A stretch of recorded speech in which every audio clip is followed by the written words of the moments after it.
Well, it's the middle of the night, and I woke up for some reason, and I'm sitting here a little bit frustrated because I wanted to start some patchwork piecework for the jumper dress that I'm working on, and I had the Model 20 out, and let me just fix the camera here.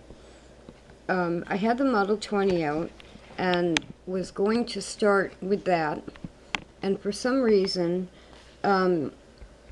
what you see in front of you is my new Singer sewing machine, which is really, I am laughing. Um, I've had so many different sewing machines, and I had come to a conclusion that for complete portability, the handheld machines are easiest, which is true. But I've been sitting here frustrated because they're not easy for me to use. So I've put the Model 20 away for a minute, and this is my new Singer Stitch Sew Quick. And this is one of the handheld machines, and it is my new Singer sewing machine. I have an older one called by Smart Tech, and I put batteries in it, and for some reason it's not working now. So I had to open the Singer that I hadn't opened yet. And I really think that I hadn't opened it because, not because I was thinking, oh, that's not for me, but I was thinking, I don't know how to use that. And that's what my frustration is. Here I am, somebody who has used all different kinds of sewing machines in all different ways, and this scares me. So I fiddled around a little bit with it, and then I put it down because I was like, this is not a sewing machine. This is wonderful for mending. It's a chain stitch machine, which I had forgotten, which means you only need the bobbin, and you can also put a spool of thread on here if you want. You don't need a bobbin and a spool of thread.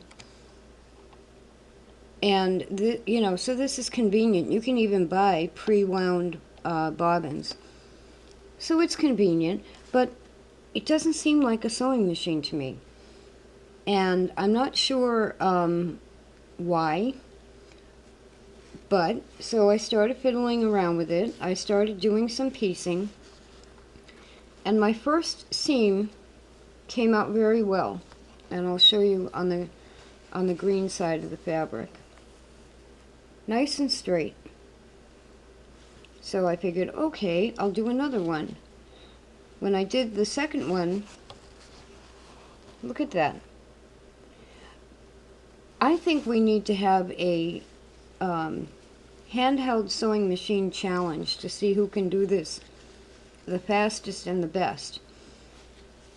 A lot of us who sew or collect machines get so used to using your normal style of sewing machine that when you go to something so much simpler, you don't know how to do it. And that's about where I am right now. Now I have to be familiar with this just in case it ever becomes the only sewing machine I have. It's very easy to set up and start using. You just put the batteries in. You raise the needle or lower the needle by turning this knob, and this is the power switch. Now, it's not quite as fast as I had remembered it. This is a knit fabric, and this is a quilting cotton. And the challenge, there are two challenges. You have to make sure that you can get the fabric under the needle and the needle plate. So it's a kind of a tight fit is what I'm saying. But then the real challenge is just manipulating the fabric back and forth so you don't end up with squiggles.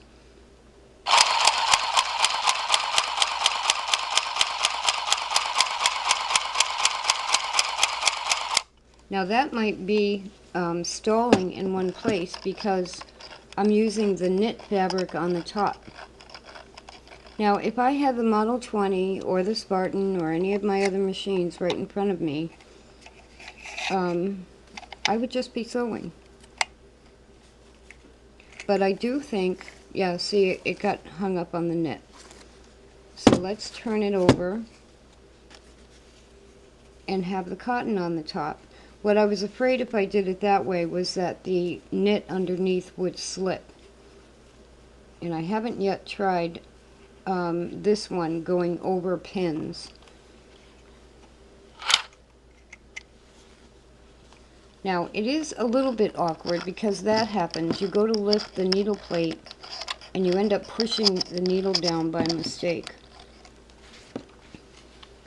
So it's not only a little bit of a balancing act to hold it when you're doing this. Once you get it in there, though, it's fine. Now let's see if I can go in a straight line.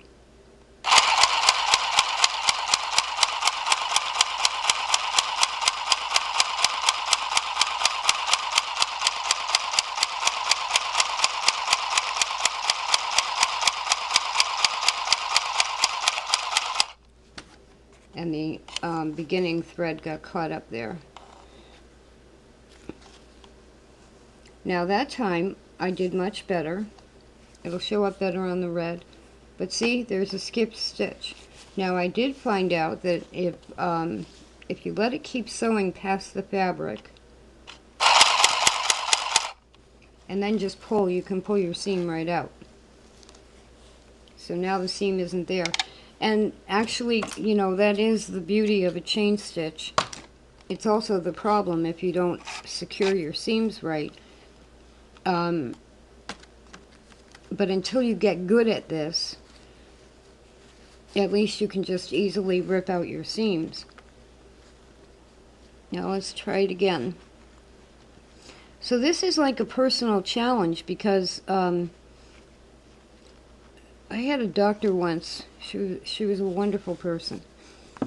And she used to say that people reached the limit of their intelligence. Meaning that they couldn't learn any more or get any smarter, and they actually started to forget how to do simple things. And that's how I'm starting to feel, because this is very simple. I've watched other videos, and I see people handle this without a problem, and I can't seem to get it to just go straight.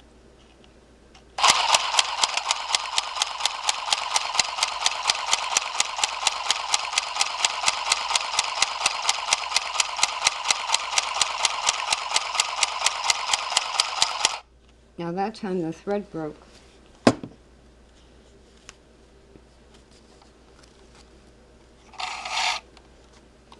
So I'm working on this jumper, and that's what this piecework is for. And yet, if it's going to take me twice as long to do things with this, that's the frustration for me. Especially since it looks like I'll be, you know, in my apartment here until I find a smaller one. And just the basic frustration of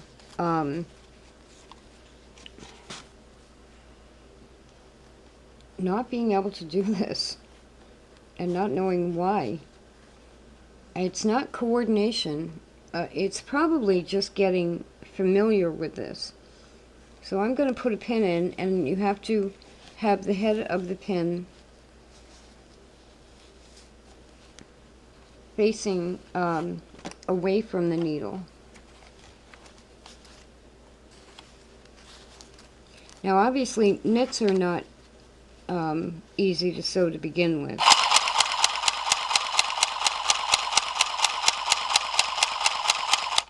Now for some reason this is now not making a stitch. So let's find out why.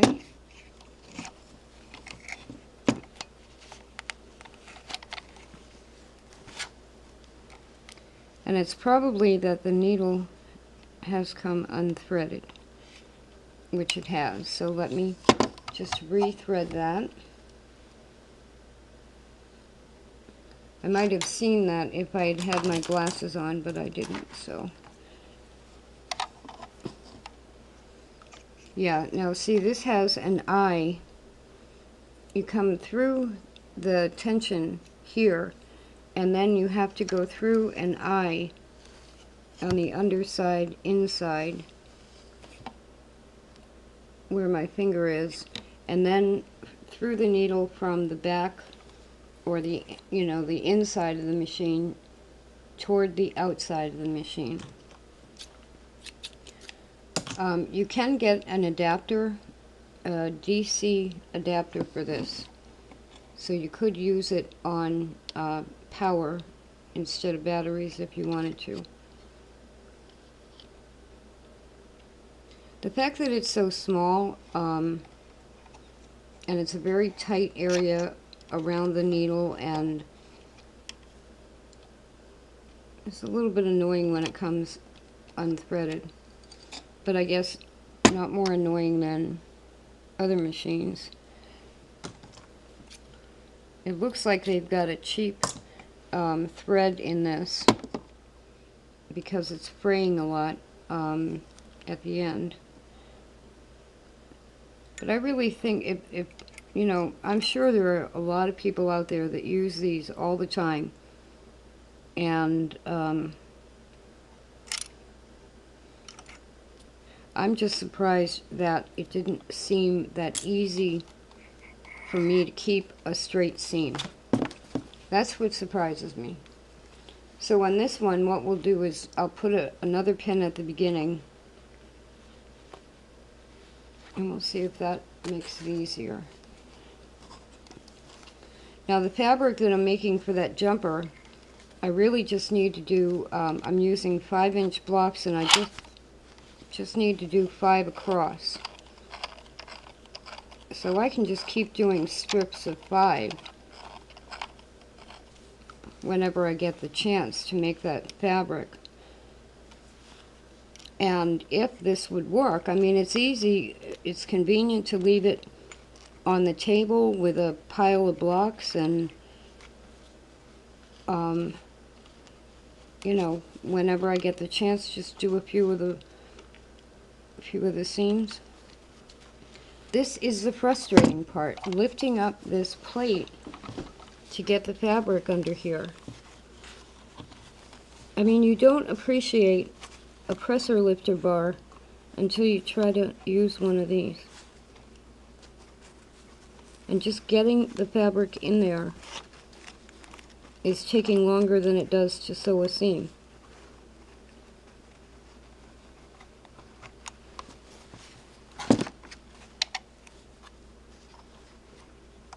And you can't push down on the top needle part because it'll push the needle right down.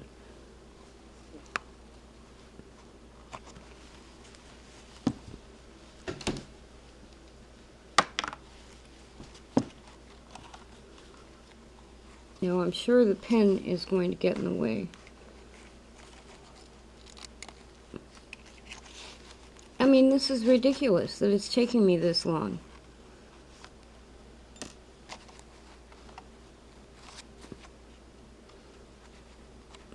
Now I want a 1/4 inch seam, and I'm lower than that.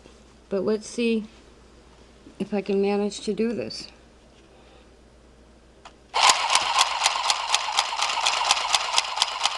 And now watch this. See, I'm too low.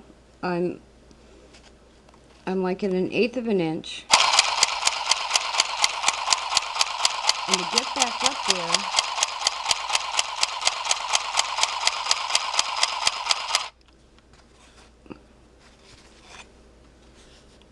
look at that. I'm all over the place.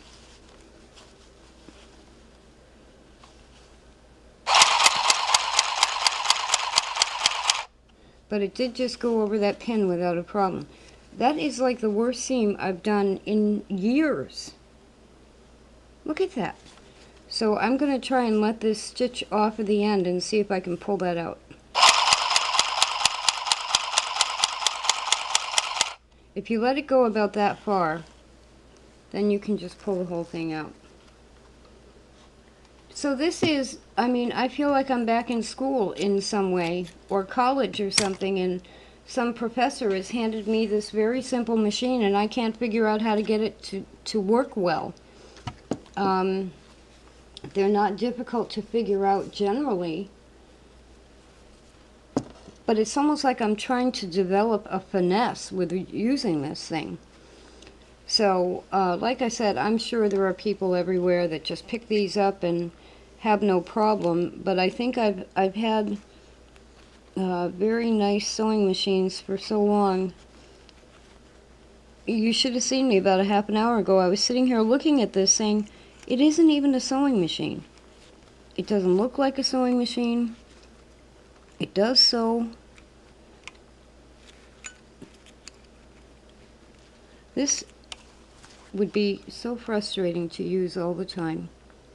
To get the fabric under the needle should not take this long.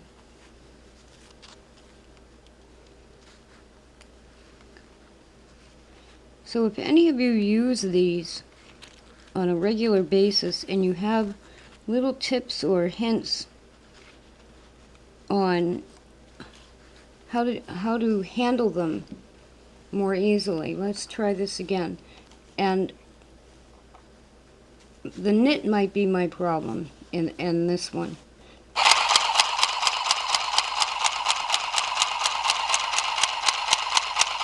Yeah, I'm not even going to go farther with that because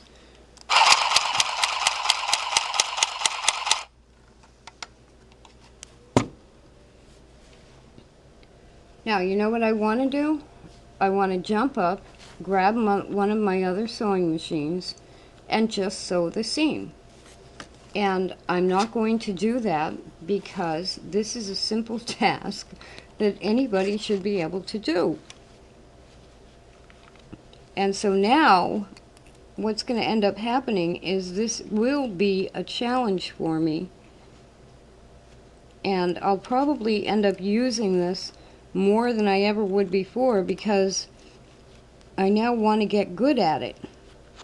Maybe that's a built-in feature to these, that they make them a little frustrating so you actually want to get good at it. If I were using, I've seen people use them on paper and it seems to go very easily.